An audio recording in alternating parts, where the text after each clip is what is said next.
जय राधा माधव कुंज बिहारी।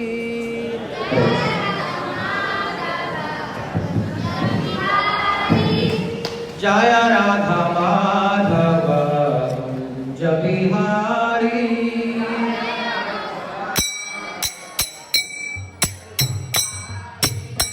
गोपी जन वल्लभ गिरिवरधारी।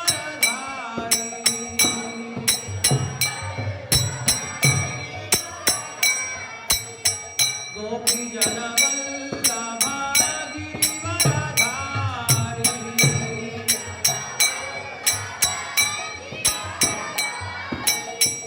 यशोदनंदन व्रज जनरंजन।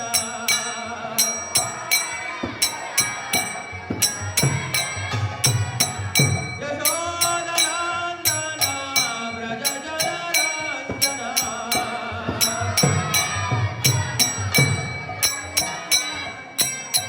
यमुनतिया वनचारी।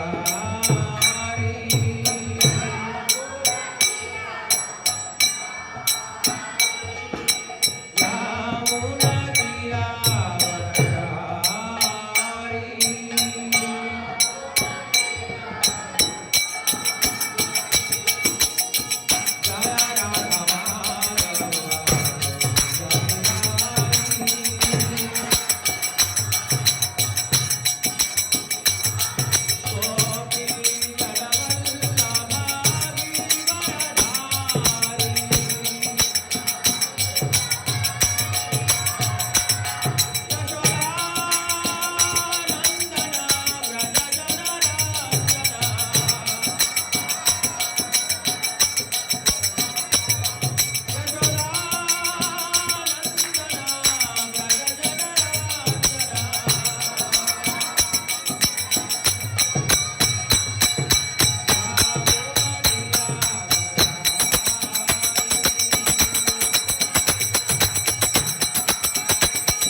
सर्वशास्त्राब्धिपीयूषा सर्ववेदैकसत्फला सर्वसिद्धान्तरत्नाढ्य सर्वलोकैकदृक्पदा सर्वभागवतप्राणा श्रीमद्भागवतप्रभो कलिद्वन्द्वोदिदादित्य श्रीकृष्ण परिवर्तिता परमानन्दपाठाय प्रेमवर्षक्षराय ते सर्वदा सर्वसेव्याय श्रीकृष्णाय नमोऽस्तुते मदेकबन्धो मत्सङ्गिन् मद्गुरो मन्महादन मन्निस्तारकमद्भाग्य मदानन्द नमोऽस्तुते असाधुस्साधुदादायिन् अतिनीचोदचाकर आनमुञ्चकदा शृण्वां प्रेम्णा हृत्कण्ठयो स्फुराः ॐ नमो भगवते वासुदेवाय। टेक 41 ॐ नमो भगवते वासुदेवाय। ॐ नमो भगवते वासुदेवाय। श्रीमद्भागवतम 7வது ஸ்கந்தம் 10வது அத்தியாயம் பதம் 41 आख्यातं सर्वमेतत्ते यन्मां त्वं परिपृष्टवान् तं घोषसुधाधीनां हरे सात्म्यम् अपि द्विषाम्।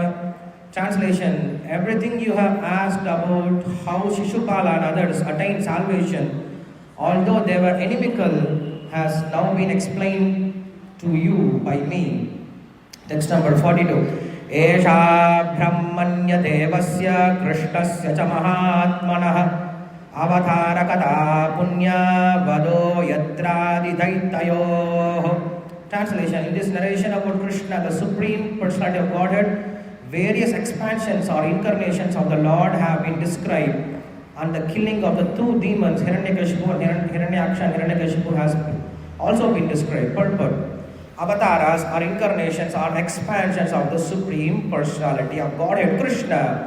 Advaitam achyutam anadim ananta rupam adyam purana purusham navayavvanam cha vedeshu dhurlabam adhurlabam atma bhakto govindamadi purusham tamaham bhajami.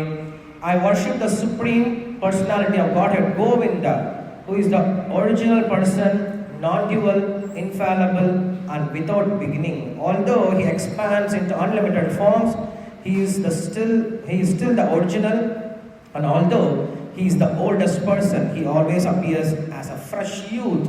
Such eternal, blissful, and all-knowing forms of the Lord cannot be understood by the academic wisdoms of the Vedas, but they are always manifest to the pure, unalloyed devotees. Brahma Samhita 5.32. The Brahma Samhita describes the avatars. Indeed, all the avatars are described in the authentic scriptures. No one can become an avatara or incarnation, although this has become a fashionable in the age of Kali. The avatars are described in the authentic scripture, Shastras, and therefore, before one risks accepting a pretender as an avatara, one should refer to the Shastras. The Shastras say everywhere that Krishna is the original personality of Godhead and that he has innumerable avatars or incarnations. Elsewhere in the Brahma Samhita it is said, Ramadirmurtishu kala niyamena tishtan. Rama, Nrsimha, Varaha and many others are consecutive expansions of the Supreme Personality of Godhead. After Krishna comes Balarama, after Balarama is Sankarshana, then Aniruddha, Pradyumna, Narayana, and then the Purusha avatars Mahavishnu, Garbhodaka Sai Vishnu and Kshirodaka Sai Vishnu. All of them are avatars. One must hear about the avatars. Narrations about such avatars are called Avatara Katha, the narrations of the Krishna's expansions. Hearing and chanting these narrations is completely pious. Shranvatam Swakadha Purush Krishna Punya Shravana Kirtanah. One who hears and chants can become punya, purified of metal contamination. Whenever there are references to the avatars, religious principles are established and demons who are against Krishna are killed. The Krishna consciousness movement is spreading all over the world with two aims: to establish Krishna as the Supreme Personality of Godhead and to kill all the pretenders who falsely present themselves as avatars. The preachers of the Krishna conscious movement must carry this conviction very carefully within their hearts and kill the demons who... Where is it? Where is the demon? Okay. And kill the demons who in many tactful ways willfully vilify the supreme person of Godhead Krishna. If we take shelter of Narasimhadeva and Prahalad Maharaja, it will be easier to kill the demons who are against Krishna and to thus establish Krishna's supremacy. Krishnastu Bhagavan Swayam. Krishna is the supreme Lord, the original Lord. Prahalad Maharaja is our Guru and Krishna is our worshipful Lord, as advised by Sri Chaitanya Mahaprabhu. Guru Krishna Prasadevai Bhakti Lada Bija. If we can be successful in getting the mercy of Prahalad Maharaja and also that of Narasimhadeva, then our Krishna conscious movement will be extremely successful. The demon Hiranyakashipu had so many ways to try to become God himself, but although Prahalad Maharaja was chastised and threatened in many ways, he rigidly refused to accept his powerful demonic father as God. Following in the footsteps of Prahalad Maharaja, we should reject all the rascals who pretend to be God. We must accept Krishna and his incarnations and no one else. Namo Vishnu Padaya Krishna Preshtaya Bhutale Srimade Bhakti Vedanta Swami Nidinamine Namaste Saraswate Deve Gauravani Pracharine Nirvishesha Shunyavadi Paschata Deshakarine Jaya Shri Krishna Chaitanya Prabhu Nityananda Shri Advaita Gadadhara Srivasadi Gaura Bhakta Vrinda Hare Krishna Krishna Krishna Hare Hare Hare Rama Rama Hare Hare Yonta Pravishya Vajama Prasaptam Sanjeevayanta Kala Shakti Tharaswadamna Anyamah Sajarasya Manatvagadin Prana Namo Bhagavate Purushaya Tubhyam Panvasman Puruhuta Vairi Balavan Matanga Madhyadhada Kumbo Chatri Vipadanadi Kapatu Pratyeka Vajrayataha Srimad Kantiravasya Prakasanakara Dharidara Vidura Pradvastattvanta Shanta Pravitavanasa Bhavita Puripagai. Hare Krishna.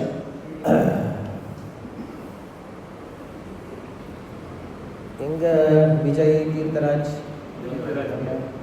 அவன் எங்க விஜய் எங்க கால் him. He's not Pujari.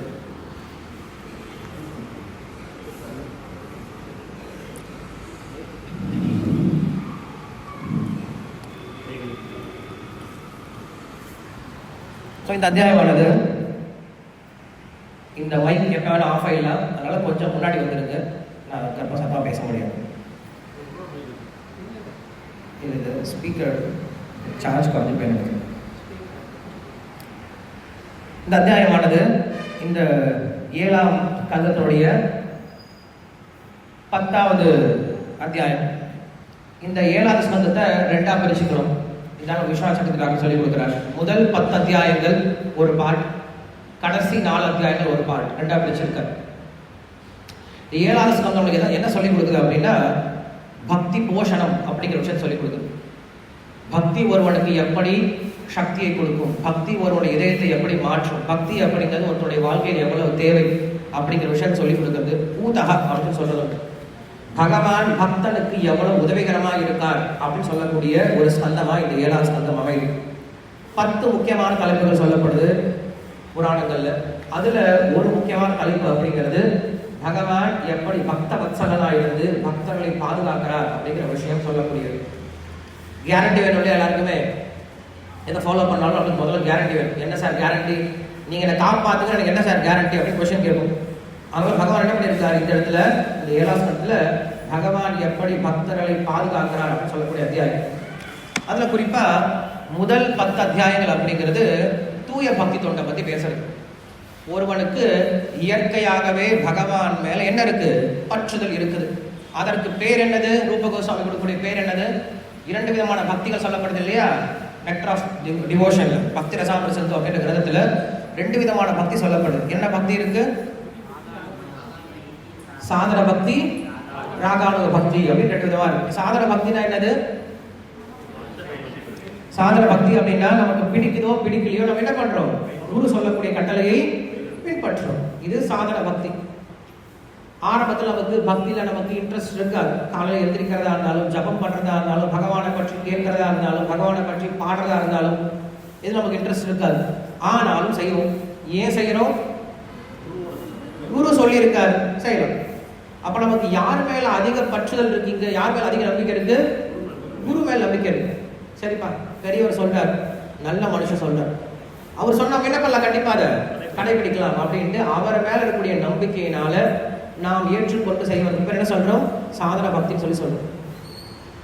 சாதன பக்தி அதிகம் செய்ய செய்ய எப்படி ஆகும் அப்படின்னா, இது எப்படிப்பட்டது அப்படின்னா, ஒரு அப்பா என்ன பண்றார் அப்படின்னா, தன்னுடைய மகளை ஒரு முன்ன பின்ன தெரியாத ஒரு ஆண் மகனுக்கு திருமணம் செஞ்சு கொடுக்குறாரு இல்லையா? இப்பதான் வந்து என்ன பண்றாங்க, டேட்டிங், லிவிங் டுகெதர் எல்லாம் முடிச்சுட்டு அதுக்கப்புறம் கல்யாணம் பண்ணிக்கிறாங்க. அப்பெல்லாம் அப்படி கிடையாது. மாப்பிள்ளையே எப்ப பார்ப்பாங்க? மணமேடையில தான் பார்ப்பாங்க, தாலி கட்டும் போது தான் பார்ப்பாங்க. அதே போல பொண்ணையும் மணமேடையில தான் பார்க்கறதுல அவங்க போட்டோ காட்டுறது, முன்னாடியே நம்பர் ஷேர் பண்ணி பேசுறது, இதுல எதுவுமே இருக்காது. அப்ப என்ன பண்றாங்கன்னா, ரெண்டு பேரும் தெரியாதவங்க, யாருன்னே தெரியாதவங்க ரெண்டு பேரும் சேர்றாங்க. யாரை அடிப்படையாக கொண்டு சேர்றாங்க? அப்பா. அவ்வளவுதான். அப்பா எனக்கு நல்லது பண்ணுவார், அப்பா எனக்கு கெட்டது பண்ண மாட்டார் அப்படின்ற நம்பிக்கை அந்த பொண்ணுக்கு இருக்கு. என்னாச்சு? எங்க வந்துட்டு இருக்கு? அமெரிக்கால இருந்தாங்க. நேரடா எத்தனை வேலை? அரவிந்த் எங்க? ராஜேஷ் எங்க? கார்த்திக். கோயிலில் இருக்கோம் அப்படின்னா கண்டினியூஸ் நம்ம வந்து மார்னிங் கிளாஸ் தான் வர முயற்சி பண்ணலாம், சண்டே வர முயற்சி பண்ணேன். சரி, கடைசி எந்த இடத்துல அப்பா மேல என்ன இருக்கு? அவங்களுக்கு நம்பிக்கை இருக்கு. இது சரணாகதியில ஒரு முக்கியமான தத்துவம். சரணாகதி தத்துவம் 6 தத்துவங்கள் சொல்லப்படுது. என்ன 6 தத்துவங்கள்?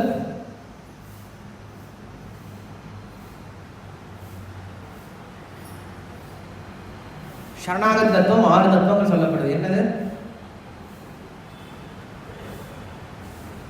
சரணாகதினா? என்னது? சரணடைவது. சரணடைவதுனா என்னது? Very good. நாம நினைச்சிட்டு இருக்கோம் எனக்கு எல்லாம் தெரியும், நான் கிளாஸே கேட்க தேவையில்லை, குரு பூஜை அட்டன் பண்ணி நான் போயிடுறேன். இதுல கீழே நிறைய பேர் வெயிட் பண்ணிட்டே இருப்பாங்க. இப்போ கீழே போய் பாருங்களேன், நிறைய பேர் கீழே சுத்திட்டு இருப்பாங்க, கிளாஸுக்கு வரதில்லை. எனக்கு கீழே போய் செக் பண்ணிட்டு வாங்க ஒரு தடவை. யார் கீழே உட்காந்துக்குள்ள மேலே அவங்க ஓட்டி விடுங்க. நம்மளுக்கு மாடு மேய்க்கிறது பழக்கமாக மாறிடுச்சு. இல்லை கிறிஸ்டர் கிட்ட அங்கே போய் என்னதான் பார்த்தா பண்ணியா விடுங்க. சரணாகதத்துக்கும் 6 தத்துவம் உங்களுக்கு தெரிஞ்ச மறந்து போயிட்டீங்க. ஒரு விஷயம் சொன்ன ஞாபகம் உங்களுக்கு. ஃபர்ஸ்ட் வார்த்தை சொன்ன ஞாபகம் வந்துருமா உங்களுக்கு? ஆணுகூல்யஸ்ய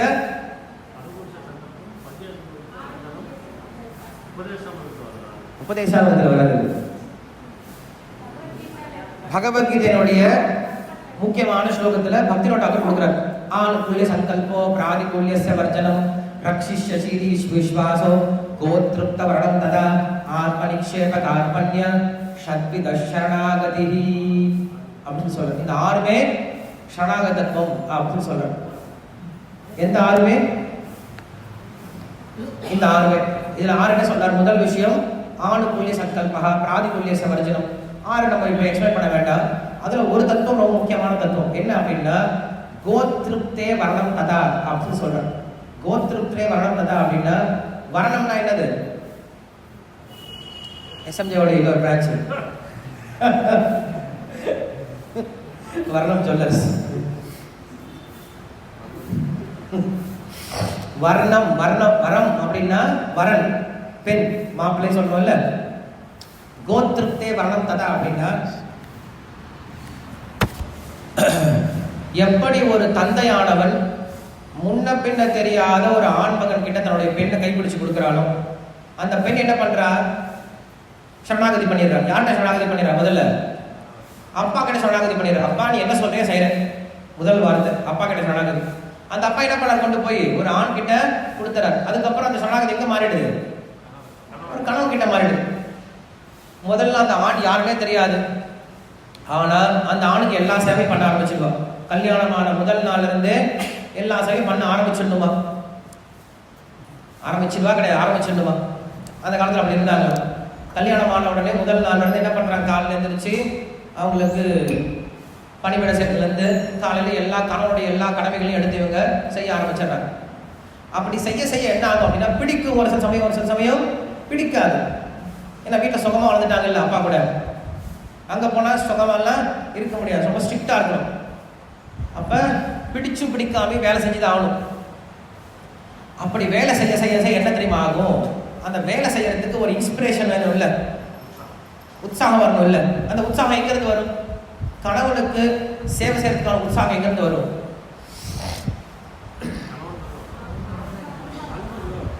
மாமியார் இருக்காங்களே, மாமியார் நாத்தனார் இருக்காங்க, அவங்க உடமையே போதாதா? இல்ல, அது உற்சாகம் கிடையாது, அது நிர்பந்தம்.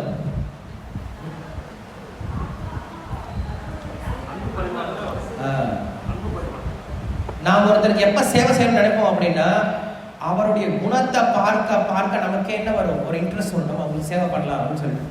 இல்லைன்னா சேவை பண்ண இன்ட்ரெஸ்டே வராது. அப்ப என்ன பண்றா அந்த பொண்ணு? அந்த கணவனுடைய குணங்களை பார்க்க ஆரம்பிக்கிறாங்க.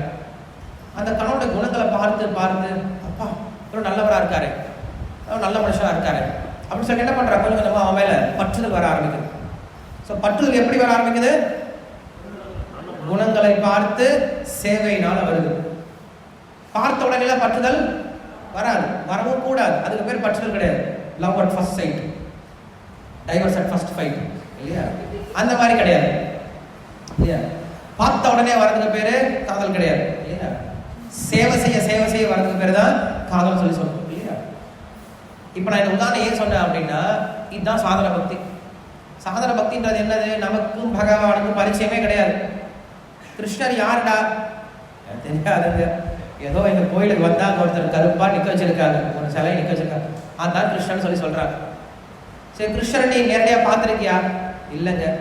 கிருஷ்ணோட பேசியிருக்கியா? இல்லைங்க. இல்ல அவராது உங்களோட பேசுறாரா? அது தெரியலங்க எனக்கு, பேசுறேன்னு சொல்லி சொல்றாங்க. சரி, என்ன பண்ணும்? அவருக்கு சேவை பண்ணுங்க. எதனால சேவை பண்ணும்? என்னோட குரு சொல்லியிருக்கார் சேவை. குருவை பார்த்திருக்கேன். குரு கிட்ட பேசியிருக்கேன். குருவை பத்தி தெரியுமா? நல்லா தெரியும். எனக்கு அவரை ரொம்ப பிடிக்கும், அதனால அவர் சொன்னா நான் செய்ய தயாரா இருக்கேன் சொல்லி சேவை செய்ய ஆரம்பிக்கும். இது சாதன பக்தின்னு சொல்லி சொல்றோம். ரெண்டாவது பக்தி என்னது? ராகானுக பக்தினா என்னன்னா, நேச்சுரலா அமைஞ்சு போயிடும். கல்யாணம் செய்து 15 வருஷம் ஆயிடுது. அவங்க அப்பா வேற எங்கேயோ இருக்காரு. அவங்க அப்பா என்ன பண்றாரு? வீட்டுக்கு போய் பார்க்கலாம்னு சொல்லி வராரு. வந்து பார்த்தா பொண்ணு என்ன பண்றா? சரியான குடும்ப மாமியா மாறிட்டார்.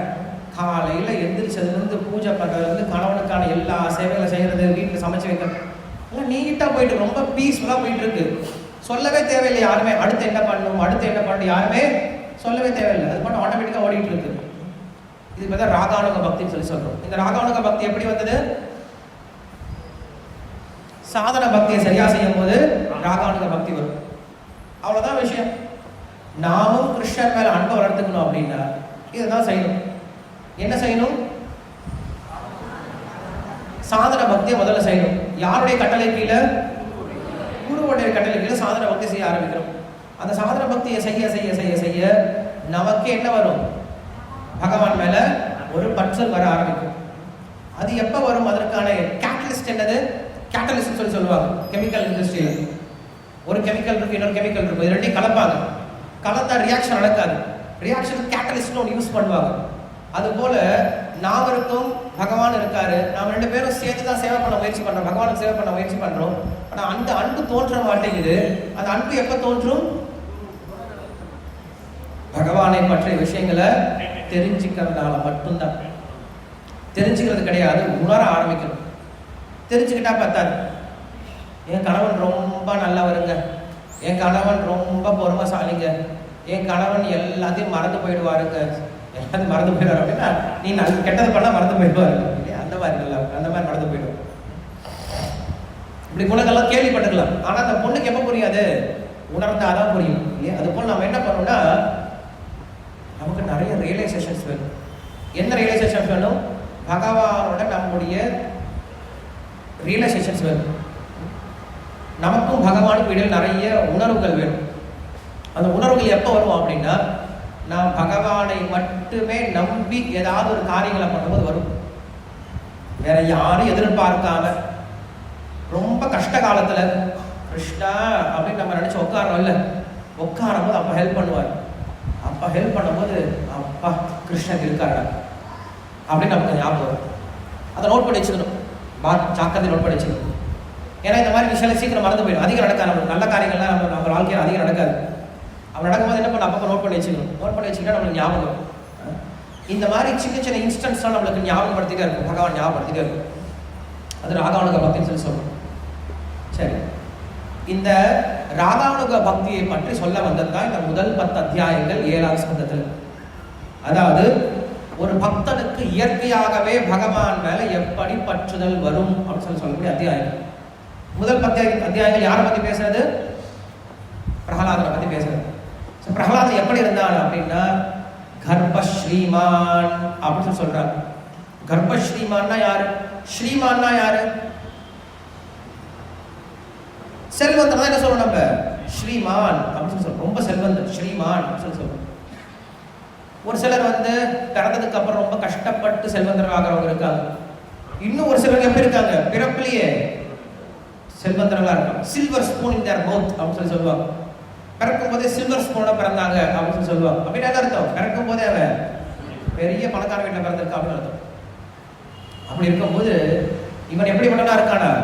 கர்ப்பஸ்ரீமான் அப்படின்னு சொல்றாங்க.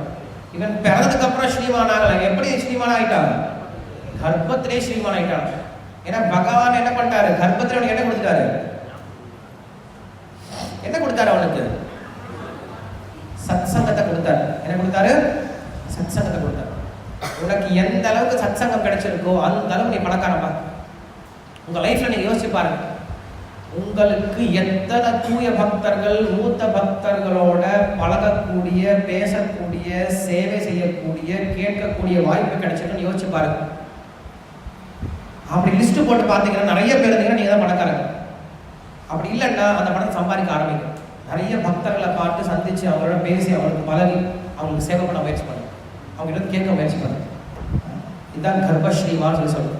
ஸோ அப்படிப்பட்ட கர்ப்பஸ்ரீமானை சொல்ல வந்த முதல் 10 அத்தியாயங்கள். ஓகேவா? இது எந்த பக்தி பற்றி சொல்ல வருது? என்ன பக்தி?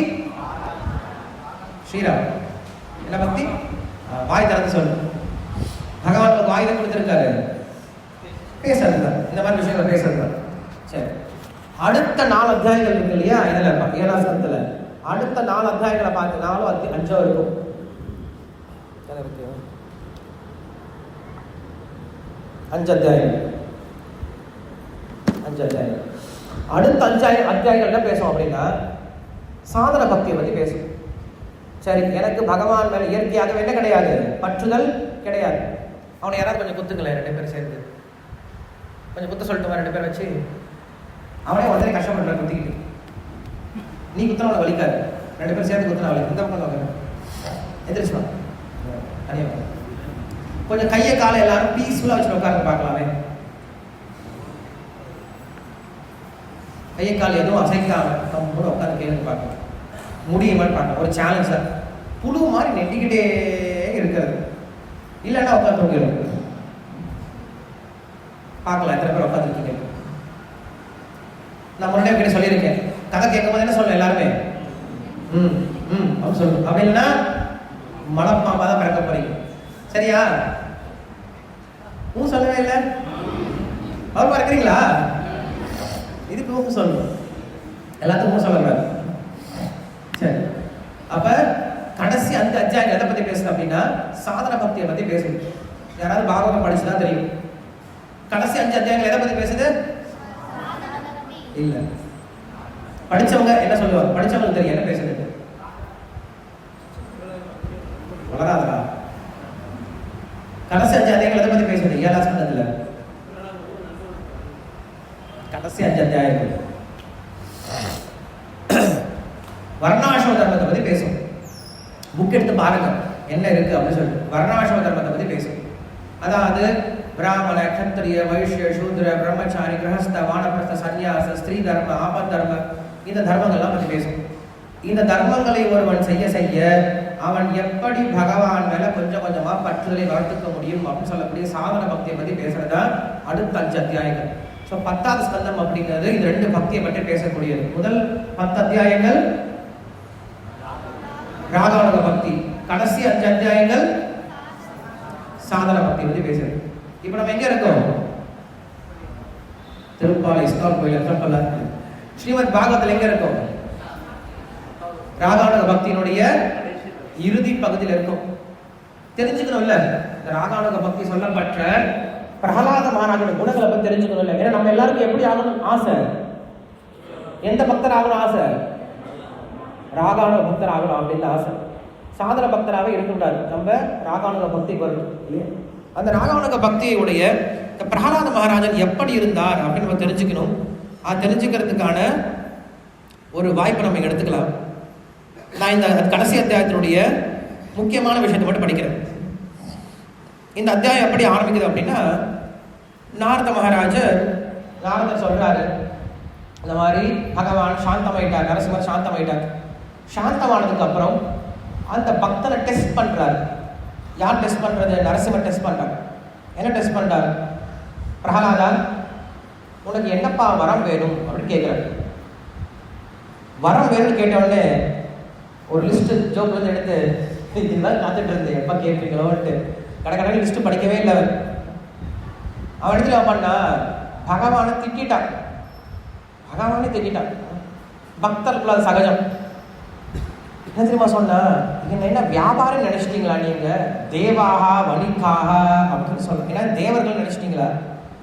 ஏன்னா தேவர்கள் என்ன பண்ணுவாங்க, நீ எனக்கு இதை கொடுத்தா நான் உனக்கு இதை கொடுக்குறேன், எனக்கு இதை கொடுத்தா அதை கொடுக்குறேன் அப்படின்னு சொல்லுவாங்க. அந்த மாதிரி நான் வியாபாரம் பண்ணுறதுக்காக இங்கே வரல, உங்ககிட்ட பக்தி பண்ணுறது வியாபாரம் பண்ணுறதுக்காக வரல அப்படின்னு சொன்னேன். அப்போ இந்த விஷயம் நம்மளுக்கு பிரம்மதேவர்கிட்டே பார்க்க முடியும். பிரம்மா என்ன பண்ணுறாரு அப்படின்னா, ரொம்ப காலம் தவம் பண்ணுறாரு. தவம் பண்ணி அதுக்கப்புறம் பகவான் பிரத்யக்ஷமாகறார். பிரத்யக்ஷமான உடனே பகவான் என்ன பண்ணார் தெரியுமா? முதல் செஞ்ச காரியம் ஷேக்கன் கொடுக்குறாரு பிரம்மா கிட்ட. Brahma shake hand, hi how are you அப்படின்னு சொல்லி ஷேக்கன் கொடுக்குறாரு. பிரம்மாக்கு ஆசை இருக்காதா? பிரம்மா ஷேக்கன் கொடுக்குறாரு. கொடுத்ததுக்கப்புறம் பகவான் சொல்றாரு, சபாஷ், என்னை பிடிச்சிட்டியே நீயே, என்னை கேட்ச் பண்ணிட்டே நீ அப்படின்னு சொல்றாரு. உன்னை பிரம்மா என்ன சொல்லியிருக்கணும்? நாங்கள் யாரு அப்படின்னு சொல்லியிருந்தாங்கன்னா பகவான் அப்பயே மறைஞ்சு போயிடுவார். இல்லை, பகவான் அப்படிப்பட்ட ஆளுக்கு தோன்றவே மாட்டார். பிரம்மா என்ன தெரியுமா சொன்னாரு? ஏன் சுவாமி கிண்டல் பண்றீங்க? என்னால் உங்களை பிடிக்க முடியுமா? நாயம ஆத்மா பிரபஞ்சனா லப்யா நான் வேதையா நான் பகுதா ஸ்ருதேன. சாஸ்திரம் சொல்லுது, அந்த ஆத்மாவை நீ எதனாலையும் பிடிக்கவே முடியாதுன்னு சொல்லு. அப்ப எப்படி பிடிக்கிறது? தானாக தோன்றினால் ஒழிய அந்த பகவான் நீங்க தெரிஞ்சுக்கவே முடியாதுன்னு சொல்றாரு. ஸோ அப்படி அவர் சொல்றாரு, பிரம்மா சொல்றாரு, நீங்க தோன்றி எனக்கு காட்சி கொடுத்தீங்களே தவிர என்னால் உங்களை பிடிக்க முடியுமா அப்படின்னு சொல்றாரு. அதுக்கப்புறம் பகவான் சொல்றாரு, சரிப்பா, உனக்கு ஒரு பெரிய வரம் கொடுக்குறேன், மறுபடியுமா? என்ன வரம்? இந்த உலகத்தை படைக்கக்கூடிய பெரிய பொறுப்பு நீ எடுத்து பண்ணு அப்படின்னு சொன்னார். உடனே ரொம்ப சந்தோஷப்பட்டிருக்கணும்ல பிரம்மா.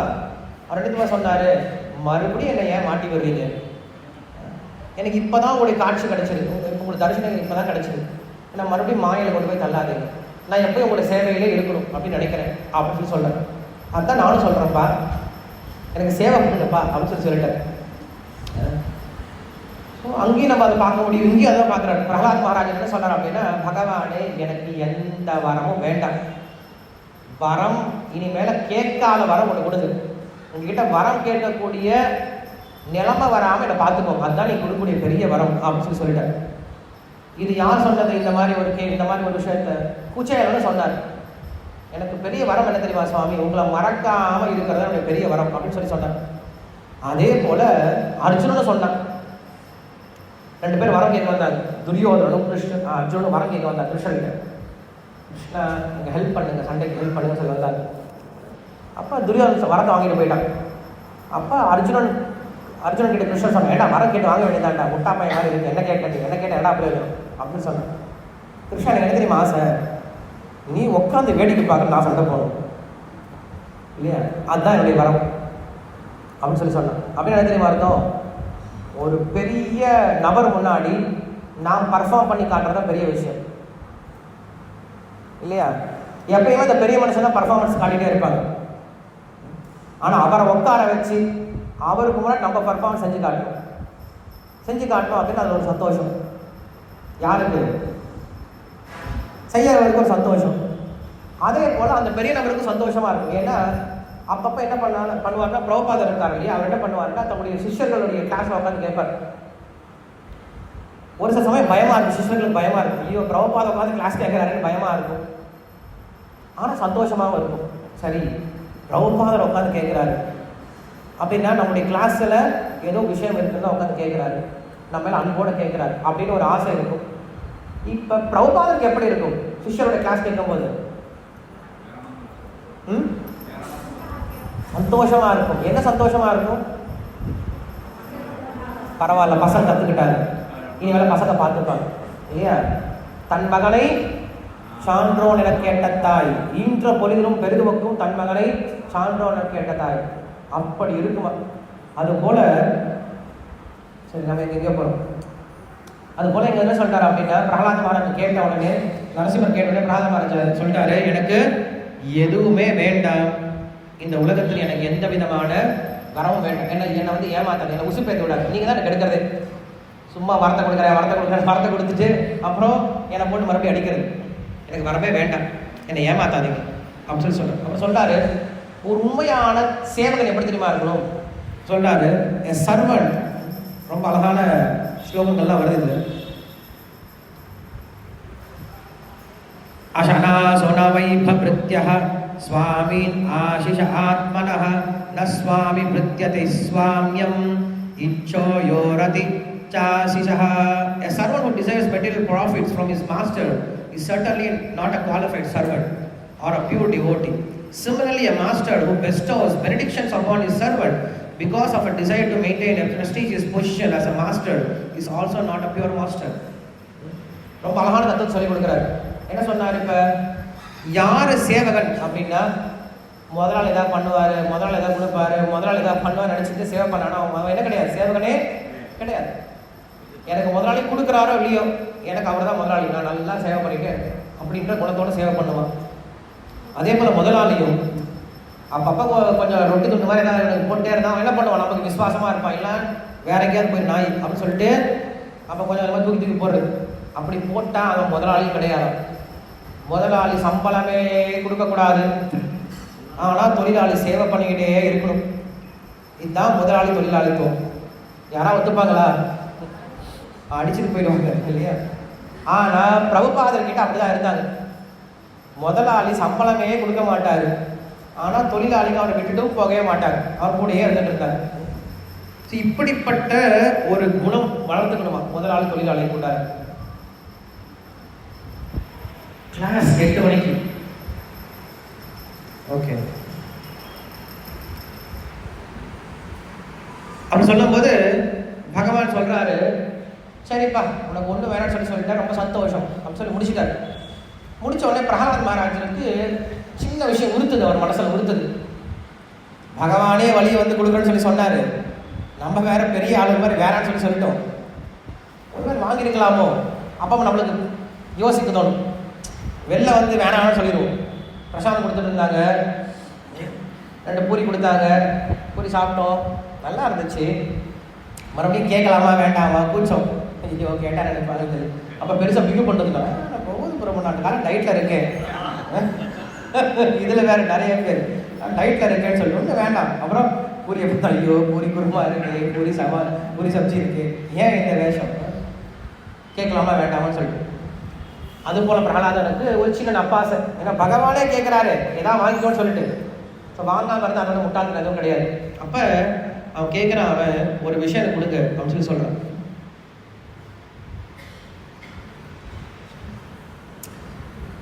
என்ன சொல்கிறான் அப்படின்னா, விமுச்சதி யதா காமன் மனவோ மனசி ஸ்திதான் தர்ஹி ஏவ புண்டரீகாக்ஷ பகவத்வயா கல்பதே. Oh my Lord, when a human being is able to give up all the material desires in his mind, he becomes eligible to possess wealth and opulences like yours. ரொம்ப பெரிய ஸ்டேட்மெண்ட் இது. ஒருவன் எப்பொழுது தன்னுடைய மனசில் இருக்கக்கூடிய எல்லா விதமான ஆசைகளையும் திறந்துட்டானோ விட்டுட்டானோ அவன் எப்படிப்பட்டவனா மாறிடுறானா, பகவானுக்கு சமமான சொத்தை உடையவனா மாறிடுறான்னு சொல்லி சொல்றார். அப்படின்னா என்ன அர்த்தம்?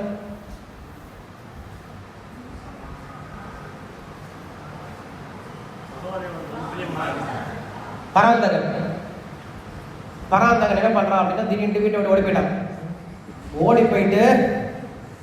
ஓடி போகலாதா, சும்மா சொல்றேன். இங்கே ஓடி போயிட்டான், ஏதோ ஒரு கோயிலுக்கு ஓடி போயிட்டான்.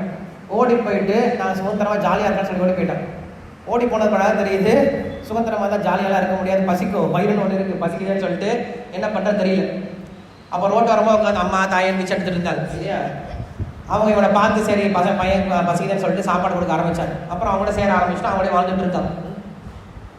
அவங்கள தான் வாழ்க்கை நினச்சி வாழ்ந்துட்டு அவங்க தான் அப்பா அம்மா நினச்சி வாழ்ந்துட்டு இருக்காங்க. எது வரைக்கும் அவங்க அப்பா வந்து பார்க்குறாரு, மகனே ஏண்டா இப்படி ஆயிட்ட, நீ போனதுக்கப்புறம் நம்ம பெரிய பெரிய வீடெல்லாம் கட்டி நிறைய பிஸ்னஸ்லாம் செஞ்சு ஒரு 100 கோடி ரூபாய்க்கு நான் சொத்து சேர்த்து வச்சுருக்கேன், நீ இப்படி வந்து கஷ்டப்படலாமாடா அப்படின்னு சொல்லிட்டு இவன் என்ன பண்ணார், அவனை கூட்டிகிட்டு போயிடுறாரு. அவன் மனசில் எது வரைக்கும் அவன் பிச்சைக்காரனா இருக்கிறான், பொய்யான ஒரு அப்பா அம்மாவோட உறவு வச்சிருக்க வரைக்கும் அவன் பிச்சைக்காரன் தான். எப்போ உண்மையான அப்பா அம்மாவை புரிஞ்சுக்கிறானோ அவன் என்ன ஆயிடுறான், கோடீஸ்வரன் ஆயிடுறான் இல்லையா. இதெல்லாம் இங்க சொல்றார், நான் நம்முடைய மனசுல நான் தான் இந்த உடல், இந்த மனுஷ பிறகு தான் நான், இந்த குடும்பம் தான் என்னது, இது நினைச்சிட்டு இருக்கிற நம்ம எல்லாரும் பிச்சைக்காரங்க தான். இது எப்ப விட்டுறோமோ, நான் பகவானுக்கு சொந்தமானவன் அப்படின்ற புத்தி நமக்கு எப்ப வருதோ அப்ப நம்ம எல்லாம் என்ன பகவானுக்கு சமமாக அவருடைய சொத்துக்கு அதிபதியாக மாறிவிடும். நம்ம எப்ப அவர் அப்பாவை ஏத்துக்கிறோம் அப்படின்னு சொல்ல. அப்புறம் சொல்றாரு, பகவான் சொல்றாரு, சரிப்பா உனக்கு ஒண்ணு வேணும்னு சொல்லிட்டேன், ஆனா நான் கொடுக்கறது என்னுடைய கடமை.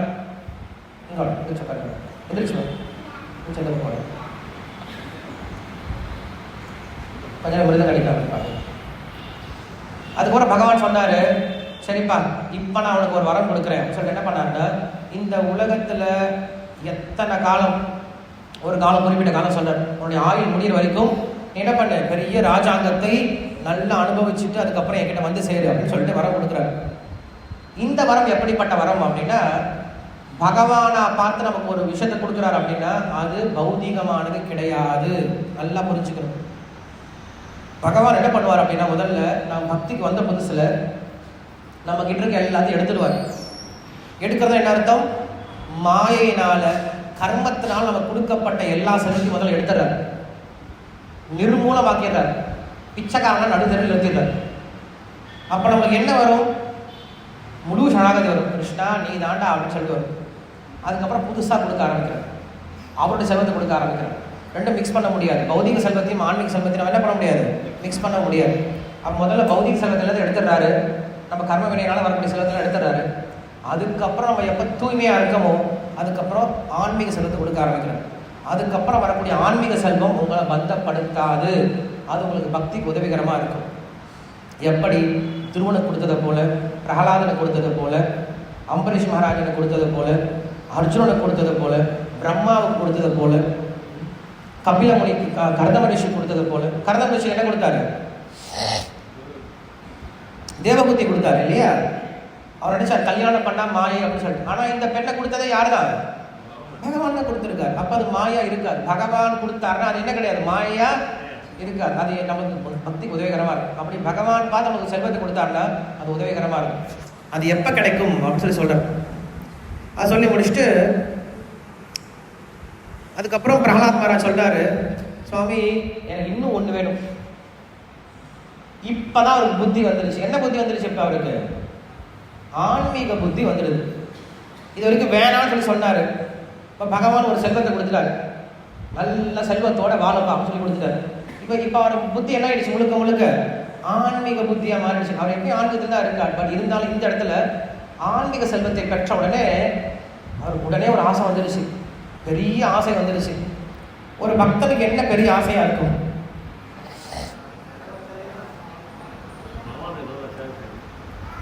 பகவானுக்கு சேவை பண்றது,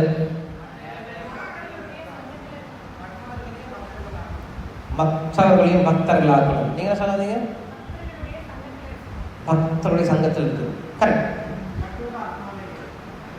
கட்டோட ஆத்மாவை விடுவிப்பது இல்லையா. ஸோ அதான் பிரகலாத் மகாராஜ் கேட்டார். அவர் கேட்ட முதல் வரம் பகவான் கிட்ட என்ன கேட்டார் அப்படின்னா, எங்க அப்பாவுக்கு ஹெல்ப் பண்ணுங்க அப்படின்னு கேட்டார். எங்க அப்பா உங்க மேல நிறைய துவேஷத்தை வளர்த்துக்கிட்டாரு, அதெல்லாம் ரொம்ப கஷ்டப்படுவார்னு நினைக்கிறேன் நான், எங்க அப்பாவுக்கு ஹெல்ப் பண்ணுங்க அப்படின்னு கேட்டார். ஸோ இதுதான் ஒவ்வொருத்தரும் கற்றுக்கொள்ள வேண்டிய மிக முக்கியமான குணம் அப்படின்னு சொல்றார். ஒரு முக்கியமான ஸ்லோகம் நான் படிக்கிறேன்.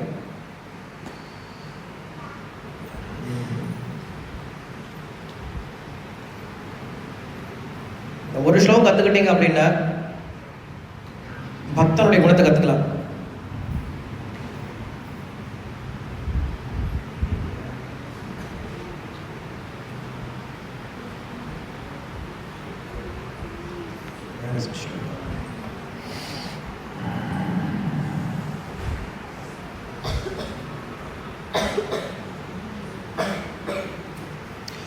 நான் பார்த்தது சிசுபாலன் தண்டவக்கரன் அப்படின்ற 2 பேருடைய கதையை சொல்ல வேண்டும்.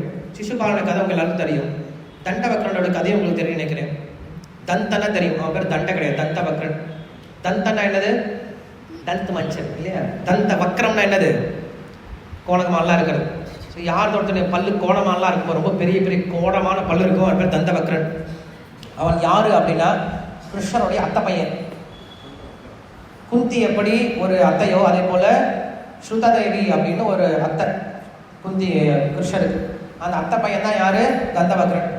பிறப்புல இருந்தே அவனுக்கு என்னதான் கிருஷ்ணன் மேல வெறுப்பு தான். கிருஷ்ணன் பிடிக்காது. அவன் சிசுபாலனுடைய ஃப்ரெண்டு. சிசுபாலன் பவுண்டரனுடைய ஃப்ரெண்டு. 2 பேரும் என்ன பண்ணார்? கிருஷ்ணர் முடிச்சிட்டாரு. 2 பேரும் முடிச்சானே ஃப்ரெண்ட்ஸ் போன பின்னாடி அவனுக்கு கோவம் வந்துருச்சு. கிருஷ்ணனை முடிக்கலாம்னு சொல்லி வந்து நிற்கிறான். வந்து வீட்டு பண்ணி ஹே கிருஷ்ணா, ஓ கிருஷ்ணா வெளில வாடா, இப்போ அடிச்சு சாவடிக்க போறேன்னு சொல்லிட்டு ஒத்தாலும் வந்து நிற்கிறான். வந்து கிருஷ்ணன் பார்த்தாரு, எவனா இவன், அவன் பெரிய படையோட வந்து செத்து போறான், இவனை ஒரு ஆளை வந்து மாட்டியிருக்கான்னு சொல்லிட்டு கிருஷ்ணன் தான் வரண்டான்னு சொல்லிட்டு ருக்மணி அப்பதான் தோசை சப்பாத்தி போட்டு இருந்தார். சப்பாத்தி சாப்பிட்டு போங்க, திரும்ப முடிச்சுட்டு வந்துடுறேன். பாதி சப்பாத்தி சாப்பிட்டு இருக்கும்போது போனார், முடிச்சுட்டு வந்துடுறேன்னு சொல்லிட்டு சப்பாத்தி வேகிறதுக்குள்ள வந்துடுன்னு சொல்லிட்டு போனார். சப்பாத்தி அடுப்பில் வெந்துட்டு இருக்கு. போனார், கதை எடுத்துட்டு போனார். ஓகே ஒரே ஒரு அடி நெஞ்சில், ஆள் காலி. ரொம்ப நேரம் கிருஷ்ணன் எடுத்துக்க மாட்டார். இவங்களும் ரொம்ப நேரம் எடுக்க முடியாது. ஏதாவது வேடிக்கை பார்க்க ஆள் இருந்தால் கொஞ்சம் நேரம் விளாட்லாம். வேடிக்கை பார்க்க ஆள் இருந்தால் ஒரே நிமிஷத்தில் முடிச்சுட்டு போயிடுவாங்க. அது மாதிரி நிறைய பேர் இருக்காங்கல்ல. யாராவது பார்க்க வந்தாங்கன்னா நம்ம நிறைய டெக்கரேஷனாக அழகாக உட்காந்து கிடுகிடுன்னு உட்காந்து எல்லாம் பண்ணிட்டு இருப்போம். யாரும் இல்லையா கடற்கரை முடிச்சுட்டு போயிட்டே இருப்பாங்க. யாராவது சாப்பிட்றாங்கன்னா புதுசு புதுசாக வெரைட்டிஸ் தான் பண்ணுவோம். யாரும் இல்லையா ஒரு உப்பா கிண்டி விட்டு போ, யார் கேட்குறாங்க? கல்யாணத்துக்கு நிறைய பேர் பார்க்கலாம், நல்ல நல்ல ட்ரெஸ் போட்டு வருவோம். கோயிலுக்கு போனால் யார் பார்க்க போகிறாங்க? நம்மளாட்ட எல்லாம் கேவலமாக ட்ரெஸ் போட்டு வரோம். ஏதோ ட்ரெஸ்ஸை போட்டு போ, பழைய ட்ரெஸ் இருந்தால் போட்டு போ இல்லையா? அந்த மாதிரி சீக்கிரம் முடிச்சு விட்டார். அவன் முடித்த உடனே அவனுடைய ஆத்மாவானது பகவானுக்குள்ளார போய் கலக்குது. தந்தவக்கரனுடைய கதை. சரிவே பகவான் சொன்ன விஷயம் இதுதான். நீ பிறந்த இடத்துல யாரெல்லாம் வந்து பிறகு எடுக்கிறாங்களோ அவங்க எல்லாரும் என்ன பண்ற மோட்சத்தை கொடுக்குறேன்னு சொல்லி சொன்னாரு.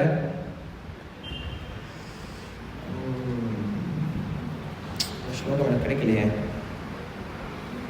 நல்ல ஸ்லோகம் நான் காலைல படித்தேன். அந்த ஸ்லோகத்தில் ஒரு சொல்ல வந்த விஷயம் இதுதான். என்ன சொல்றாரு அப்படின்னா, எப்போ ஒருவனுக்கு பொறாமையற்ற குணம் இருக்கோ, கிருஷ்ணா கிளாஸ் எத்தனை மணிக்கு? 8 மணிக்கு. ஜேபிஎஸ் ஸ்கூல்ல 8 மணிக்கு ஆரம்பிப்பாங்க. டைமுக்கு போயிடும் இல்லை, போல என்ன பண்ணுவாங்க? நெக்ஸ்ட்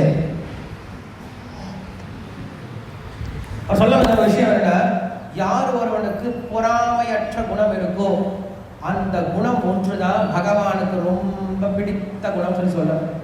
அந்த ஒரு குணம் இருந்தா போதுமா, பகவான் அப்படிப்பட்டவனை பக்தரை எடுத்துக்கிறார். நிர்வைராய பிரசாந்தாய, இந்த 2 வார்த்தை கேள்விப்பட்டீங்கல்ல? எங்க கேள்விப்பட்டீங்க? இங்கதான் பாகவத்தில் தான் இல்லையா? இந்த ஸ்லோகம் யார் சொன்னது அப்படின்னா பகவானே சொல்றார். பகவான் கிட்ட போய் தேவர்கள்லாம் முறையிடுறாங்க, இரண்யகசிபு ரொம்ப தொல்லை கொடுக்குறாங்க, முடிச்சு விடுங்கன்னு சொல்லிட்டு பகவான் சொன்னார், தானம் ஒரு டைம் வரட்டும் அப்படின்னு சொல்லி அனுப்பிட்டார். டைம் வரட்டுமா? இது ஜோசியக்காரங்கிட்டே நான் போயிருக்கலாமே. நல்ல காலம் பிறகு குடிப்பிடி காலம் மாதிரி சொல்லிட்டு இருக்கீங்க. நல்ல காலம் பிறகு ஆனால் பிறக்கிற மாதிரி தெரியலையே. சீக்கிரம் முடிச்சிருங்க. அவன் எப்போ பிராமணர்களை தொடுறானோ, எப்போ ரிஷிகளை தொடுறானோ அவன் கெட்டான். சுவாமிங்க பாருங்க, தொடுறதா நல்லா அடி பழுக்க அடிச்சுக்கிட்டு தொடர்ந்து நேரம் கேட்குறீங்க, நல்லா அடி வாங்கிட்டு தான் இருக்கும். 21 சதுரகம் அடி வாங்கிட்டு இருக்கும், இன்னும் அடி வாங்க மாட்டாங்க.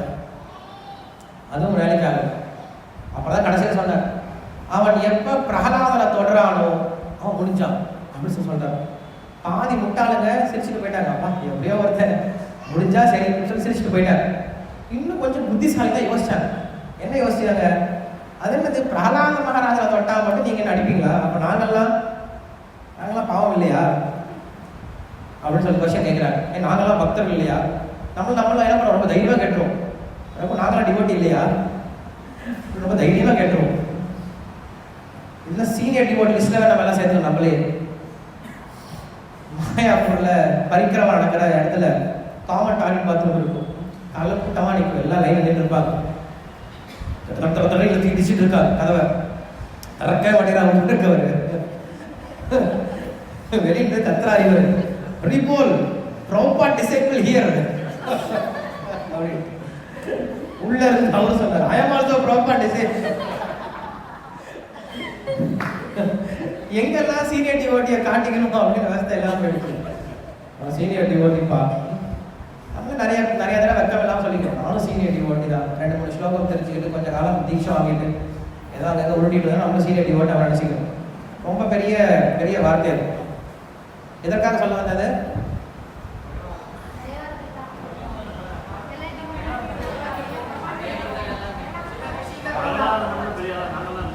அப்பா நான் வச்சிருந்தா சரி, நான் பக்கம் மறந்து போயிடுவேன். தேவர்கள் ரொம்ப நாக்கில் பல்லு படாமல் கேட்டாங்க, பல்லுன்னு தைரியமாக கேட்டாங்க. ஏன் சுவாமி நாங்களாம் பக்தர் இல்லையான்னு சொல்லி பகவான் உடனே தள்ள ஓங்கி அடிக்கிற மாதிரி சொன்னார். ஏன்னா பிரகலாதனை பாருங்க, அவன் பக்தனா நீ பக்தன்? ஏன் சுவாமி என்னது? பிரகலாதனை அவங்க அப்பா போட்டு கொடுமை பண்ணுவார், சாகடிப்பார், நிறைய தடவை சாகடிக்க முயற்சி பண்ணுவார். ஆனாலும் பிரகலாதன் ஒரு தடவை கூட வாய் திறந்து பகவானே எங்க அப்பா முடிச்சு விட்டுருக்கேன்ட்டு ஒரு தடவை கூட கேட்க மாட்டான். ஆனா நீங்க என்ன பண்ணீங்க? ஒரு சின்ன பிரச்சனை வந்தா முடிச்சு விட்டுருக்கேன். அப்ப யார்டா பக்தன்? மாறாக என்ன தெரியுமா கேட்பான் பிரகலாதன், எங்க அப்பாவுக்கு ஹெல்ப் பண்ணுங்கன்னு சொல்லி கேட்பான். அவன் பக்தனா நீ பக்தனாடா? கார்த்திக் எங்க यार भक्त नहीं है समझ क्या हम जो कुछ बोला समझ में आया कौन भक्त है इसमें क्यों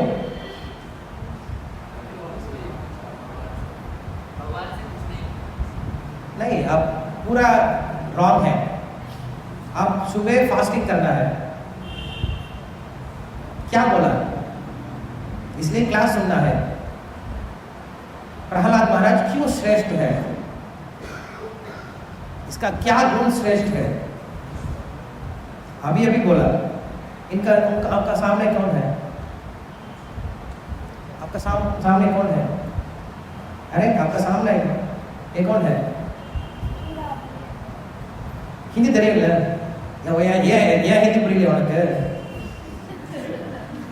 உங்க பேர் என்ன ऋषि ऋषिहास ऋषिहासन ऋषिहासन ஓகே ऋषिहासन இப்ப நீ கேட்டீங்கல்ல பிரஹலாதனுடைய குணம் அவன் உயர்ந்தவன் சொன்னேன் இல்லையா தேவர்களுக்கும் பிரஹலாதனுக்கும் ஒரு வித்தியாசம் சொன்னேன்ல என்ன வித்தியாசம் சொன்னேன்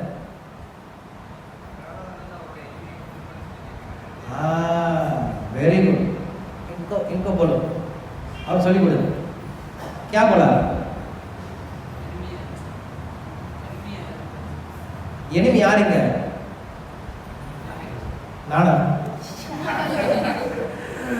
அவர் எனிமியா நினைக்கவே கிடையாது அவங்க அப்பா எனிமியா என்ன நினைச்சார் அவர் உண்மையில தன்னுடைய சொந்தமாக நினைச்சார் அதனால எந்த ஒரு பக்தனானவன் யாரையுமே எதிரியா நினைக்காம ஏன்னா எதிரிக்கு நம்ம என்ன பண்ண மாட்டோம் ஹெல்ப் எல்லாம் பண்ண மாட்டோம் பிச்சை தான் போடுவோம் பொழைச்சி போடாங்க அப்படி நினைச்சிருவோம் இல்லையா ஹெல்ப் பண்ண மாட்டோம் அப்படி பிரஹலாத் மகாராஜ் என்ன நினைச்சார் அப்படின்னா யாரையுமே எதிரியா நினைக்க மாட்டார் எல்லாரையும் எப்படி பார்ப்பாரு பகவானுடைய அம்சமா தான் பார்ப்பாரு எல்லாருக்கும் ஹெல்ப் பண்ண நினைப்பார் இந்த ஒரு குணம் தானே சொல்றாரு நிர்வைராய முதல் குணம் பிரஹலாதனுக்கு இரண்டாவது குணம் என்னது பிரசாந்தாய எப்படி அமைதியா பிரசாந்தமா டிஸ்டர்பே ஆக மாட்டார் நீ கொல்ல வந்தாலும் டிஸ்டர்ப் ஆக மாட்டாரு கடலை தூக்கி போட்டாலும் டிஸ்டர்ப் ஆக மாட்டாரு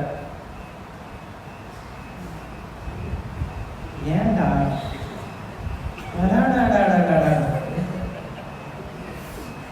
நம்மளை யோசிச்சு பாருங்க நம்ம குணத்துக்கும் பிரகலாத குணத்துக்கும் யோசிச்சு பாருங்க எப்படி இருக்கும் ஏதாவது ஏணி வச்சா கூட 8 மாசம் சொல்லிட்டு நம்ம அந்த இடத்துக்கு போகணும். அந்த இடத்துக்கு போனால் பகவான் ரொம்ப பிடிச்சவங்களா மாறிடுவான். போலாமா? எப்படி போறது? பிரகலாதன் கிட்ட தான் என்ன பண்ணணும்? நான் பிரார்த்தனை பண்ணணும். நமக்கு ஒரு குணம் வரணும் அப்படின்னா அந்த குணம் யார்கிட்ட இருக்கும்? என்ன பண்ணணும்? அவர்கிட்ட நம்ம பிரார்த்தனை பண்ணணும். நம்ம என்ன பண்ணணும்? தினமும் நம்முடைய பிரார்த்தனையில பிரகலாதுடைய பிரார்த்தனை எடுத்து பேசலாம். நம்ம தினமும் ஏதாவது பிரேயர் சொல்லுவோம் இல்லையா? அப்ப என்ன பண்ணலாம்? பிரகலாதுடைய பிரார்த்தனை இருக்குல்ல, பிரகலாதுடைய பிரார்த்தனை என்னது? நரசிம்மருக்கு நிறைய பிரார்த்தனைலாம் வச்சிருக்காரு ஸ்ரீமத் பாகவத்தில். அந்த பிரார்த்தனை என்ன பண்ணுங்க, எப்பயாவது படிங்க, வாரத்துக்கு ஒரு முறையாக படிக்கல. தினமும் பிரகலாத ஒரு ஸ்லோகத்தை எடுத்துக்கோ, அவர் சொன்ன பிரார்த்தனை எடுத்துக்கோ. பிரம்மாதய சுரகணா மனயோத்த சித்தாக, தெரிஞ்சவங்க சொல்லுங்க பார்க்கலாம். சத்வை கதான கதையோ வஜசாம் பிரவாகை நாராதித்தும் புரு குணைரதுனாபி விப்ரஹு கிந்தோஷ்டமர்ஹதி சமய ஹரிருக்னஜாதே. சீசன் டிவோட்டிஸ் நரசிம்ம சதுர்த்தி வந்தால் உடனே இந்த ஸ்லோகம் அது படிப்போம், அப்படியே சோகா சொல்லிட்டு இருப்போம், அப்புறம் மறந்து போயிடும். அப்படி இருக்காம எப்பயும் பிரகலாத மனசு ஞாபகம் வச்சு. ரத்னாஸ்ரீமத் பாகவதம் கி ஜெய், ஸ்ரீல பிரபாத கி ஜெய். ஹரே கிருஷ்ணா. ஹரே கிருஷ்ணா. ஒரு சின்ன அறிவிப்பு. ஞாயிற்றுக்கிழமை 14ஆம் தேதி அனுராதா தேவி மாதாஜி அப்படின்னு சொல்லிட்டு ஒரு மூத்த பக்தர் அவங்க வராங்க. அவங்க நம்ம கோயிலில் குழந்தைகள் வளர்ப்பை பற்றி ஒரு செமினார் கொடுக்க போகிறாங்க. காலையில் 10:30 1 மணி வரை இருக்குது.